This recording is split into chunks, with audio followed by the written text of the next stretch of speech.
તો ભાવનગરના હાલ વિસ્તારમાં પશુ ચોરીની ઘટનાથી પશુપાલકો પરેશાન થયા છે। ગ્રામ્ય વિસ્તારોમાં પશુ ચોરી કરતા તત્વોથી ત્રસ્ત લોકોએ હવે મામલતદારને આવેદન આપ્યું છે, જ્યાં છેલ્લા 15 દિવસમાં વિસ્તારના 50થી વધુ પશુઓની ચોરી થઈ છે। વારંવાર ફરિયાદ પછી પણ પશુ ચોરો સામે કોઈ કાર્યવાહી ન થતા ખેડૂતોમાં રોષ જોવા મળ્યો। પશુ ચોરીની ફરિયાદ કરતા ખેડૂતોને પીઆઈ ભલગરિયાએ ઉડાવ જવાબ આપતા હોવાનો આરોપ કરાયો છે। લોકોની ફરિયાદ સંભાળવાને બદલે પોલીસ ફરિયાદોને બહાર બેસાડી રાખતી હોવાનો આરોપ લગાવાયો। ચોર આવે ત્યારે ફોન કરજો કહીને પીઆઈ ભલગરિયા કાઢી મૂક્યા હોવાનો પણ આરોપ લોકોએ લગાવ્યો છે। પશુ ચોરી કરતી ગેંગને પકડવામાં નહીં આવે તો ઉગ્ર આંદોલન કરવામાં આવશે।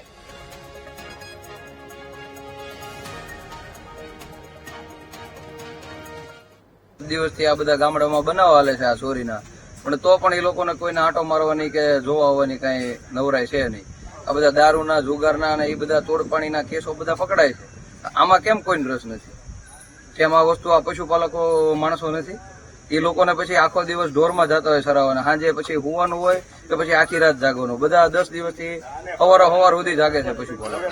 તો આનો જલ્દીથી જલ્દી નિરાકરણ આવે એવી અમારી માંગ છે। આવેદનપત્ર રોજ ચોરાય છે, ગાડીઓ આવે છે, કોઈ હાથમાં આવતું નથી। પોલીસ સ્ટેશન આપણે પહેલા જાણ કરેલી છે, પણ હજી અત્યારે કોઈ તપાસ કરી અત્યાર સુધીમાં નથી।